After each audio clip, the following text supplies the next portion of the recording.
Halo, assalamualaikum. Hari ini kita lanjutkan ya sharing kita ya.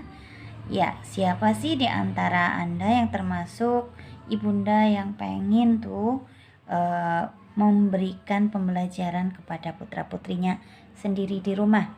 Nah, ini nih beberapa hal yang paling penting atau krusial buat anak adalah kemampuan membaca. Nah, sebagian besar anak itu belajar membaca itu seringkali dalam program yang cepat melalui pelatihan membaca secara khusus. Tetapi nih, para bunda sebenarnya mempelajari atau melatih anak membaca itu bisa loh kita lakukan di rumah. Nah, pendidikan atau pembelajaran latihan membaca di rumah itu yang disebut dengan stimulasi dini ya. Jadi kita memberikan persiapan kepada anak untuk memiliki kemampuan membaca secara bertahap. Dan kita bisa lihat ya, saya membuat beberapa tahapan usia belajar membaca ya, dimana ini berdasar dari pendampingan terhadap banyak anak didik kami ya. Nah, misalnya seperti ini, para bunda membuat semacam milestone atau tahapan-tahapan yang harus dikuasai anak ya. Misalnya jika putra Anda itu masih 3 tahun, maka tidak ada salahnya mereka itu mengenal huruf karena mereka itu sedang dalam tahap mengenali nama-nama benda atau simbol. Dan mereka akan dengan mudah mengenali ini A misalnya, atau ini A, ini A, ini B, boleh. Jadi mereka memiliki keterikatan pemahaman antara simbol dan nama. Sama ketika misalnya kita pada anak kita, benda yang saya pegang ini adalah pulpen atau pena, maka pasti mereka langsung akan memanggil benda ini dengan sebutan pena. Artinya ini adalah bendanya dan kemudian pena adalah namanya.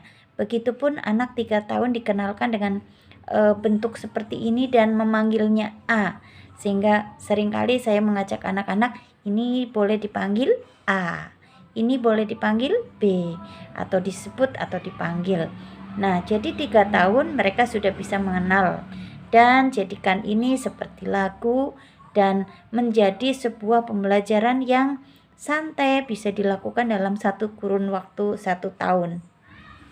Kemudian berikutnya ketika anak sudah menambah atau bertambah usianya di 4 tahun, maka kita bisa tingkatkan kepada pengenalan suku kata. Bunda bisa membuat suku kata itu menjadi sebuah flashcard besar sehingga mereka mengenal mana yang namanya ma, mana yang namanya mi. Nah, lebih bagus lagi ketika kita biasakan mereka untuk mulai mengenal kata-kata sederhana yang menggunakan suku kata yang simpel, misal mama, papa, Arsya, misal nama mereka adalah Arsya, kakak. Nah, mereka sudah tidak terlalu canggung dengan informasi ini karena sudah distimulasi, sudah biasa melihat itu, dan kita menampilkan tulisan ini dalam bentuk huruf yang besar, berwarna-warni, dan bisa kita perlihatkan ke anak dalam pembelajaran kurun waktu 1 tahun di 4 tahun ini. Jadi ini proses yang lama, slow, tapi insya Allah nanti ada hasilnya. Kemudian ketika mereka sudah sampai di 5 tahun, kita kenalkan dengan kata.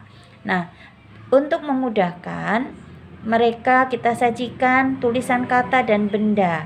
Akan tetapi jika gambar maupun benda ini ditampilkan dalam bentuk yang kecil, kemudian jarang mereka lihat, maka mereka kurang juga menyimak atau memperhatikan atau mengamati kata dari benda ini. Maka tidak ada salahnya kita buatkan flashcard antara gambar dan tulisan dengan ukuran yang cukup besar sehingga mereka terbiasa melihat antara gambar dan namanya. Kalau perlu nih, para bunda bisa tuh membuat tulisan nama-nama misalnya di meja yang ada di rumah kita tulisi meja agak besar, pakai stiker di tempat yang bisa dilihat anak. Maka mereka sudah tahu tulisan meja seperti apa. Meja, mau pakai dieja bisa, nggak dieja juga itu lebih bagus. Meja. Nah, jadi antara benda dan namanya anak-anak sudah terbiasa di 5 tahun.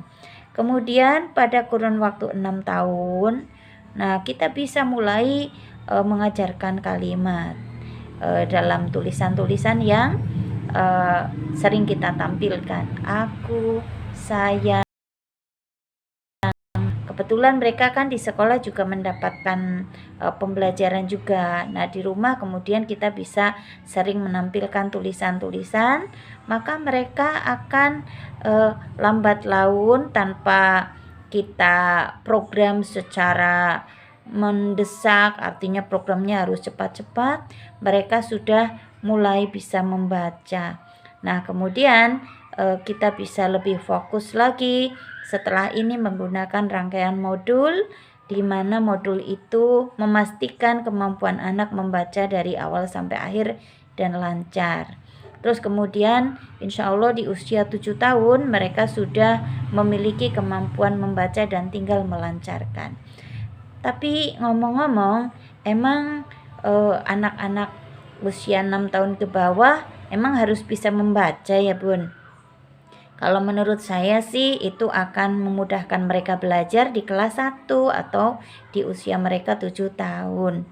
Mereka akan lebih percaya diri, mereka bisa mengerjakan tugas dari sekolah, dari guru tanpa kesulitan yang berarti. Dan lakukan ini secara bertahap, pelan, menyenangkan.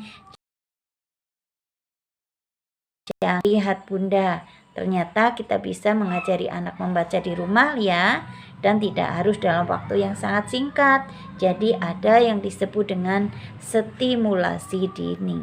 Baik, ini sharing kita hari ini, semoga bermanfaat ya.